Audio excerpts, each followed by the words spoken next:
Oi, gente, a aula de hoje é um assunto que é para a turma de 8º ano do ISERJ, tá, gente? Vamos lá, vamos estudar. Então é o seguinte, vou falar hoje sobre cinemática, mas antes vou fazer uma revisão da aula anterior. Vamos embora. Na aula anterior, eu tinha falado que as ciências da natureza, elas englobam a biologia, a química e a física. Quando eu olho essa figura do beija-flor se relacionando com a flor, se eu olho pelo prisma da biologia, é o comportamento, a interação de um ser vivo com outro ser vivo. Um obtendo néctar, que tem açúcar, e o outro, da mesma maneira, polinizando outras flores. Tá? A interação entre eles é a área de estudo da biologia. Quando eu falo da química, a química ela vai estar relacionada às substâncias químicas, a transformação delas.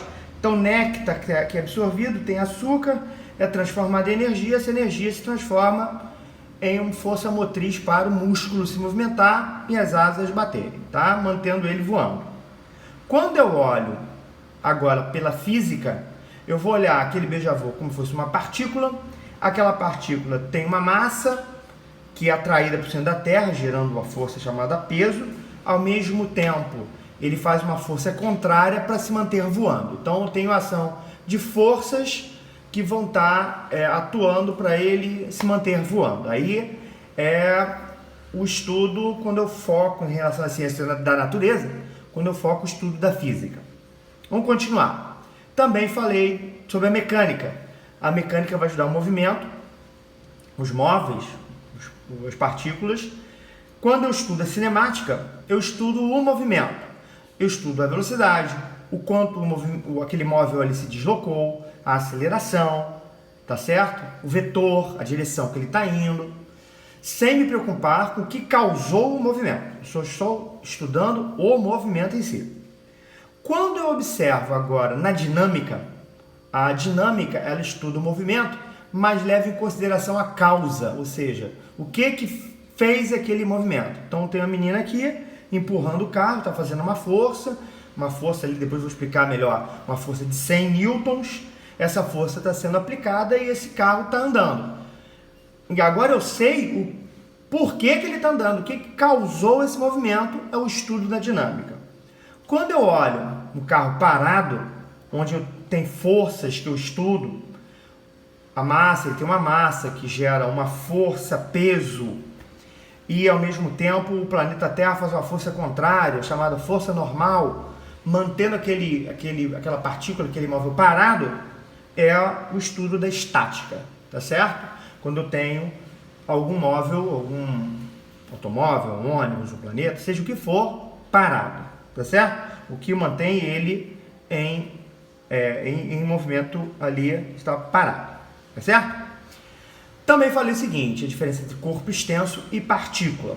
Corpo extenso, quando eu falo de corpo extenso, é quando eu me preocupo com as dimensões do carro. Então, na hora que eu vou estacionar, como eu estou me preocupando com o espaço que eu vou ocupar, corpo extenso. Agora, que eu não me preocupo com o tamanho daquele carro, nem com a massa, eu estou me preocupando somente com a velocidade, aceleração, o tempo, o espaço, aí eu olho aquele carro como se fosse uma partícula. A gente pode fazer isso com a Terra, né? A gente pode olhar a Terra em relação à massa da Terra, olhando ela com o corpo extenso, ou a Terra está girando ao redor do Sol e estou desprezando a massa, olhando a Terra como se fosse uma partícula. Beleza. As principais unidades medidas em comprimento são metro, em massa o quilograma, em tempo segundo, velocidade metro por segundo e aceleração metro por segundo quadrado, que a gente vai vendo no decorrer das aulas, tá? Mas vamos lá, vamos fazer uma conversão de quilômetros por hora em metros por segundo. Isso já tinha ensinado anteriormente. Para converter quilômetros por hora para metros por segundo, é só dividir o valor por 3,6. Eu passei uma série de exercícios. Então, se eu quero 80 km por hora para metros por segundo, é só pegar 80, usar a calculadora, ou eu posso fazer na cabeça, dividir por 3,6 e encontro um valor. Nesse caso é 22,22222222 metros por segundo. Quando eu tenho um número que tem um número que se repete após a vírgula indefinidamente, é chamado de dízima periódica, tá certo? A gente vai estudar isso melhor mais à frente. Aqui é só para mostrar que eu dividi 80 dividido por 3,6, 22,2222 e assim vai, metros por segundo ao quadrado. Agora, quando eu quero fazer o contrário, eu te dou um valor em metro por segundo e quero que você converta em quilômetros por hora. Aí, antes eu dividia, agora eu vou multiplicar. Então, se eu quero saber quanto é 30 metros por segundo em quilômetros por hora, é só pegar o 30 metros por segundo e multiplicar por 3,6, fazendo o contrário. Aí eu encontro o valor 108 km por hora, aqui a prova que eu fiz na calculadora, tá certo? Vou passar alguns exercícios para vocês treinarem sobre isso. Vamos lá, continuar.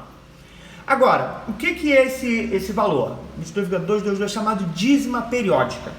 Mas eu não posso colocar 22,22222, eu preciso arredondar esse número. E qual a melhor maneira de falar e qual a melhor maneira de escrever, de expressar esse número, tá? Esses valores após a vírgula, eles são chamados de decimais, tá certo? E como é que a gente pega o número e como é que a gente lê esse número? Vamos lá. É claro que quando eu olho esse número, 4,562, uma das coisas, da primeira coisa que a gente faz é ler como eu falei agora, 4,562. Mas essa forma não é a forma correta em relação ao meio científico. A gente até pode falar 4,562, tá certo? Mas a melhor maneira da gente falar é 4 inteiros e 562 milésimos. Nota que eu peguei a última casa decimal e usei a forma de ler. 562 milésimos. Mas nós podemos ler da seguinte maneira. 4 inteiros, 5 décimos, 6 centésimos, 2 milésimos. Ou só 4,562 milésimos. Então a gente tem que falar desta maneira, tá certo? Ou 4,5 décimos, 6 centésimos e 2 milésimos, ou 4 inteiros e 562 milésimos. Tá bem, gente? Vamos lá. Beleza. E como é que eu posso expressar um número quando após a casa decimal tem muitos números e eu quero só simplificar esse número, tá certo? Exemplo, 4 inteiros 562 milésimos. Eu quero deixar mais simples, só com uma casa decimal após a vírgula, só uma, para ficar bem mais simples. O que eu faço? Primeiro, eu fico na dúvida, é 4,5 ou 4,6? Vamos para a forma científica de como encontrar o valor, se é 4,5 ou 4,6. Vamos lá. Mantém-se os números inteiros, não 4 inteiros. Show de bola. Beleza. Agora, eu vejo que o número seguinte é 5. Tá? Mas, após o 5, o número subsequente ao 5, que é a casa de condição, que vai me dar a condição para eu falar se é 5, esse 5 fica 5 ou muda para 6, é maior do que 5. Então, esse valor aqui é maior do que 5. Então, o que eu faço? Eu arredondo o valor para 4,6. Tá certo? Então, se esse número é maior do que 5, esse número daqui eu já arredondo para 4,6. Arredondei, tudo correto. Beleza? Agora, vamos ver outro número. 172 inteiros, vírgula, 76524 casas. Um número cheio de após a decimal, vários números, após a vírgula. Vamos simplificar para só uma casa decimal? E aí? 172 inteiros. Isso está correto. Beleza. Agora, é 7, eu coloco 172,7 ou 172,8. Nota, o número seguinte ao 7, que é o 6, é maior do que 5. Então, eu posso arredondar esse valor. Então, eu tenho 7, mas o número da condição, o número subsequente é 6. Como é maior do que 5, eu arredondo para 8. 172,8. Beleza? Sempre que o número subsequente for maior do que 5, eu coloco 8. Beleza. Outro número, 7,43 centésimos. Tá? 4 7 inteiros, 43 centésimos, ou 4 décimos e 3 centésimos. Beleza. Vamos lá. Mantenho um inteiro. 7. O número seguinte é 4, mas o da condição é 3. Então, vamos ver. 7,4. 7,4 ou 7,5? O que eu coloco? Como o número subsequente é menor do que 5, se fosse maior do que 5, eu colocaria 7,5. Como é menor do que 5, eu coloco 7,4. Sempre que for maior do que 5, eu adiciono um valor à casa decimal. Eu somo 1 à casa decimal. Quando é menor do que 5, eu mantenho o número. Correto? Mas e o 5? Vamos pensar aqui nessas duas condições. Ó, aqui eu tenho 4,657. Nota, 4,6. Eu arredondo para 4,6 ou 4,7? Como aqui é 5, mas após o 5 tem outros números, então eu adiciono 1 aqui, arredondo para cima, 4,7. E aqui? Ah, professor, 4,65? Pô, arredonda para 4,7. Eu não posso. Por quê?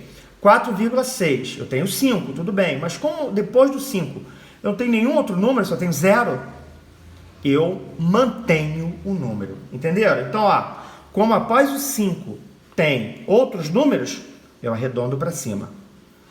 Como aqui eu tenho 5, mas não tem nenhum outro número, só 0, eu mantenho o número. Beleza? Vou passar exercícios específicos para vocês. Quando a gente fala em cinemática, a gente fala de movimento referencial. A gente sempre tem que ter esse cuidado, tá?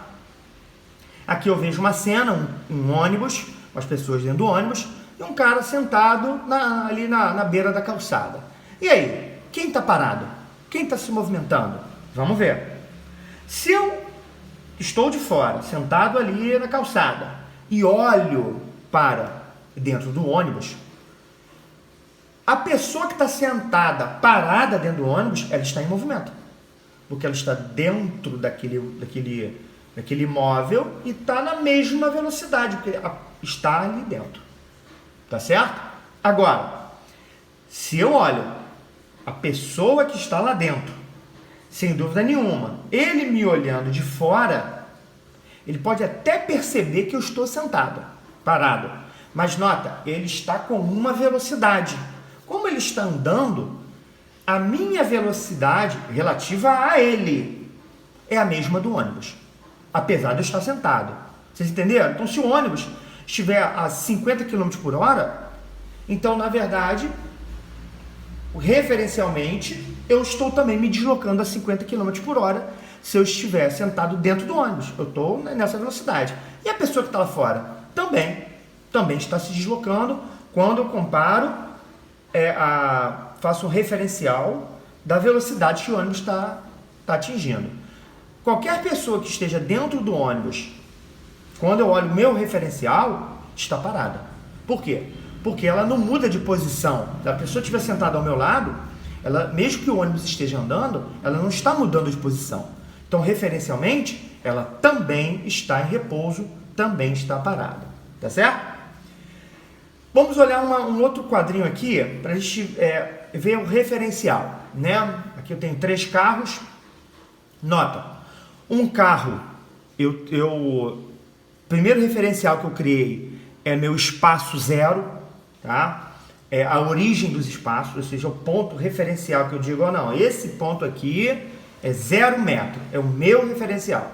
Então, nota, esse carro, ele está a uma distância do meu referencial de 10 metros. Mas por que eu estou colocando mais 10 metros? Porque o meu referencial de direção, de sentido correto é esse. Então, eu coloco positivo. Então, nota, esse outro carro também está a mais 15 metros. Apesar de estar correndo num sentido diferente, nota, naquele momento, ele está a mais 15 metros, ou seja, a distância de 15 metros do meu referencial. Mas eu criei o referencial que a partir desse ponto 0 para a direita é o meu sentido positivo. Tá certo? Agora, e esse carro? O que significa esse menos 10 metros? Como eu criei esse referencial do sentido, um sendo positivo, o sentido contrário, eu coloco sinal negativo. Mas nota, é apenas um referencial. Tá certo, gente? Eu vou passar alguns exercícios para vocês, mas nas próximas aulas eu vou voltar esse assunto e a gente vai começar a analisar e fazer cálculos sobre o movimento, velocidade, espaço, aceleração. Tá bem, gente? Obrigado, tá?